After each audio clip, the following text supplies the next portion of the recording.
The Eerie Ghost Train.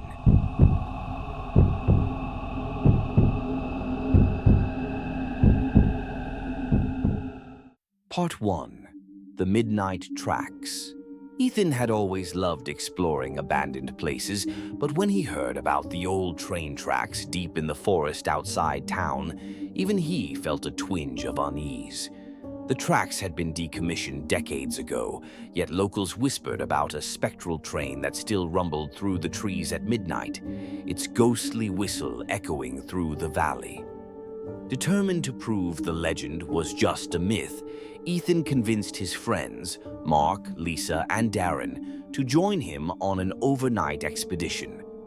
Armed with flashlights and a camera, they set out on the trail just before midnight, their breath fogging in the chilly air. The closer they got to the tracks, the more an eerie silence fell over the woods. No crickets, no rustling leaves, just an unnatural stillness that sent shivers down their spines. When the old rusted rails came into view, a sudden gust of wind howled through the trees. Then, from the distance, they heard it, the faint rhythmic chugging of a train. Lisa's flashlight flickered, and for a split second, shadows moved unnaturally among the trees. A whisper, low and mournful, seemed to slither through the wind. "Turn back." Part 2. The Arrival. Lisa clutched Ethan's arm. "Did you hear that?" she whispered.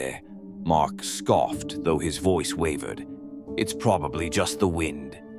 But the sound grew louder, unmistakably the heavy roll of steel wheels grinding against the tracks.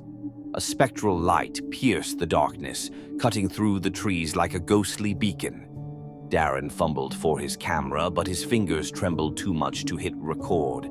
The train emerged from the darkness, a monstrous iron beast wreathed in mist.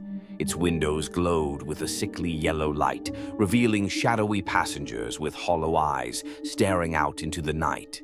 The whistle screamed, a shrill, otherworldly cry that sent every hair on their bodies standing on end. The ground beneath them trembled as the locomotive slowed.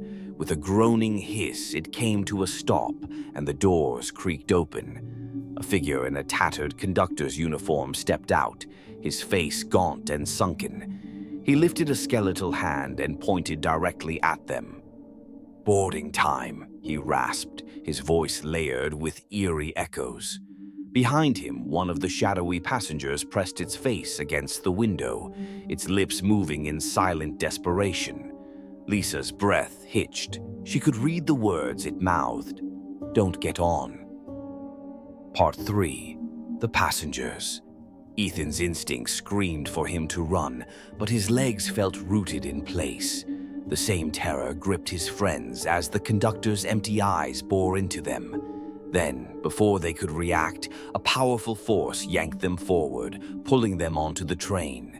The doors slammed shut, and the train lurched forward, its wheels screeching against the tracks. Inside, the air was thick with dust and the scent of decay. The seats were filled with spectral passengers, their forms flickering like old film reels. Some whispered incoherent words, others merely stared, their expressions frozen in sorrow or fear. Mark clutched the seat in front of him. We have to get off," he stammered.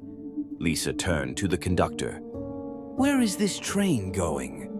The conductor's grin stretched unnaturally wide. "To where all lost souls belong." Panic surged through Ethan. He grabbed Darren's arm and yanked him toward the door, but no matter how hard they pushed, it wouldn't budge. Outside, the forest had disappeared. Only endless darkness stretched beyond the windows. Then Ethan noticed something horrifying. Their reflections in the window were fading, their bodies becoming translucent, as if they were dissolving into the train itself. A voice, raspy and broken, whispered from the seat behind them. "You can't escape like us." Ethan turned slowly and saw a passenger with hollow sockets for eyes, their skeletal hand reaching out. "You were chosen." Part 4. The Last Stop. Desperation clawed at Ethan's mind. He refused to become part of this ghostly nightmare. "We have to stop the train," he yelled. Mark lunged for the emergency brake and pulled with all his strength. For a moment, nothing happened. Then, with a violent shudder, the train screeched, sparks flying as it groaned to a halt. The spectral passengers let out an unearthly wail, their forms flickering wildly. The conductor's grin faltered, and he let out a guttural hiss.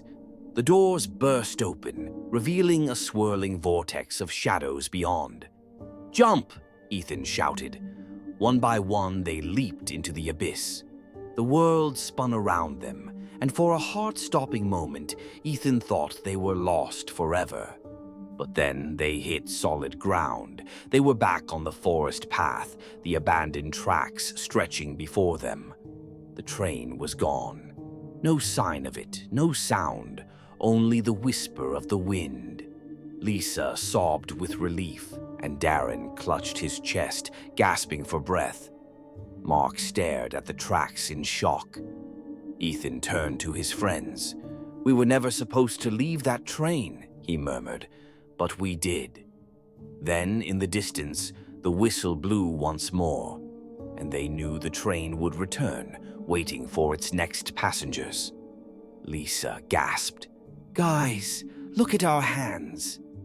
Ethan raised his hand to his face.